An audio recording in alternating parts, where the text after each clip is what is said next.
వారి సన్నిధానంలో మంగళవారం మధ్యాహ్నం మంత్రి పొన్నం ప్రభాకర్తో పాటు స్థానిక ఎమ్మెల్యే ప్రభుత్వ ఆది శ్రీనివాసులు వేములవాడ నుంచి ముంబైకి 2 ఏసీ ఆర్టీసీ బస్సులను ప్రారంభించారు. ఈ సందర్భంగా రాజన్న భక్తులతో పాటు ఈ ప్రాంతంలో నివాసం తాత్కాలిక నివాసం ఉన్నటువంటి వారు కానీ మన పర్యాటకులకు కావచ్చు, ఇదంతా ఎంతగానో ఉపయోగపడుతుందని ఈ బస్సు ఎవరందరూ సద్వినియోగం చేసుకోవాలని, ముంబైతో పాటు ఇతర ప్రాంతాల్లో ఉన్నటువంటి భక్తుల కోసం కూడా ఇది ఎంతగానో ఉపయోగపడుతుందని, దీన్ని అందరూ వినియోగించుకోవాలని, ఈ వేసవి నేపథ్యంలో ఈ 2 ఏసీ బస్సులు ఎంతగానో భక్తులతో పాటు ఈ ప్రాంత వాసులకు వినియోగపడతాయని ఆశాభావం సైతం వ్యక్తం చేస్తున్నారు. అయితే ఈ నేపథ్యంలో ప్రత్యేకంగా మీడియాతో మాట్లాడుతూ రాష్ట్ర ప్రభుత్వం సీఎం రేవంత్ రెడ్డితో పాటు మా ప్రభుత్వం ప్రత్యేకంగా భక్తులతో పాటు పర్యాటకులను దృష్టిలో ఉంచుకొని ఈ బస్సుల సేవలను అయితే ఏర్పాటు చేశామని, ఇచ్చిన కొద్ది రోజుల్లోనే మాటలు నిలబెట్టుకున్నామని వారు చెప్తున్నారు.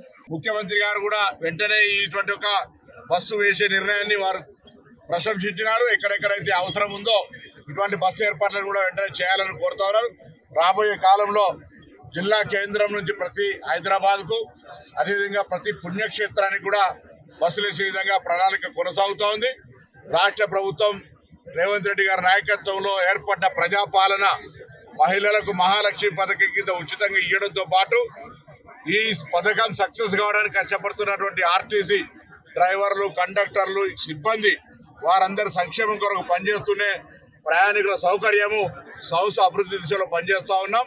అందుకే అనేక రకాల సంక్షేమ కార్యక్రమాలను వాళ్ళకి తీసుకుంటూ కొత్త నియామకాలు, కొత్త బస్సులు కొంటూ మహిళలు ఉచితంగా ప్రయాణం చేసే సందర్భంగా వారికి ఎటువంటి ఇబ్బంది లేకుండా మరి ప్రభుత్వం తరఫున కృషి చేస్తున్నామనే మాట సందర్భంగా మనవేస్తూ ఈ బాంబే బస్సును తెలంగాణకు సంబంధించినటువంటి వివిధ రూట్లలో పోయేటువంటి సందర్భాల అక్కడ స్థానిక ప్రజలు వాళ్ళకి అనుకూలంగానే రేట్స్ కూడా ఫేర్ ఫిక్స్ చేయడం జరిగింది. కాబట్టి బొంబాయిలో తెలుగు స్టేషన్ కూడా రవాణా సంస్థ ఆర్టీసీ సేఫ్ రక్షణ ప్రయాణం ఉంటుంది. కాబట్టి ఆర్టీసీకి సరైన విధంగా ప్రోత్సాహం ఇవ్వాలని సందర్భంగా కోరుతూ అందరికీ అభినందనలు. బాంబేలో ఉన్న తెలుగు వారి పక్షాన ఇక్కడ మన ప్రాంతం నుంచి ప్రయాణికులకు అందుబాటులోకి వచ్చిన ఈ బాంబే బస్సు తీసుకొచ్చిన వారికి నేను ప్రత్యేకంగా నా వైపు నుంచి ధన్యవాదాలు తెలియజేస్తా ఉన్నా.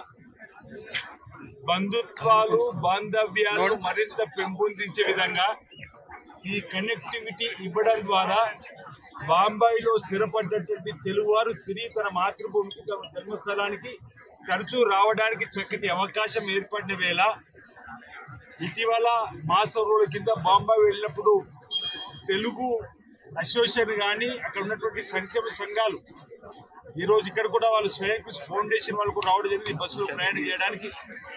మాకు కనెక్టివిటీ పెంపొందించడానికి తెలంగాణ ప్రభుత్వం ద్వారా అవకాశాలు కల్పించబడినప్పుడు అక్కడి నుంచి ఫోన్ ద్వారా గౌరవ మంత్రులు పొన్నం ప్రభాకర్ మాట్లాడగానే వారు వెంటనే స్పందించి వేస్తామని చెప్పి 19 నాడు మాటిచ్చినాం, 20 నాడు ప్రారంభం చేస్తున్నారు గౌరవ మంత్రులు పొన్నం ప్రభాకర్. అంటే 31 రోజుల్లోనే ఈరోజు బస్సును ప్రారంభం చేసేటువంటి సందర్భంలో గౌరవ ముఖ్యమంత్రి రేవంత్ రెడ్డి గారి ఆలోచన కూడా ఎక్కడ ఎవరికి ఇబ్బంది అధిగమించమని, దీంతో పాటు మహారాష్ట్ర ఉన్నటువంటి తెలుగు వాళ్ళు మనకు రైల్వే కనెక్టివిటీ కూడా కెరీర్ పెంచాలంటున్నారు. దాన్ని ఈరోజు మన ప్రభుత్వం ఢిల్లీలో లేదు కాబట్టి మన ప్రయత్నం ద్వారా చేద్దాం, లేదా కూడా వచ్చే ప్రభుత్వంలో వారి కోరికను మన్నించే విధంగా కూడా ఉండాలని చెప్పని చెప్తూ ఈరోజు ఈ ఆర్టీసీ బస్సులో ప్రయాణం సురక్షితం కాబట్టి ఈ బస్సు ప్రయాణం చేస్తూ కనెక్టివిటీ పెంచుకోవాలని, ఈ ప్రాంతం నుంచి ఆ ప్రాంతానికి వెళ్ళేటువంటి బస్సును ఉపయోగించుకోవాల్సిందిగా నేను మనవి చేస్తున్నాను.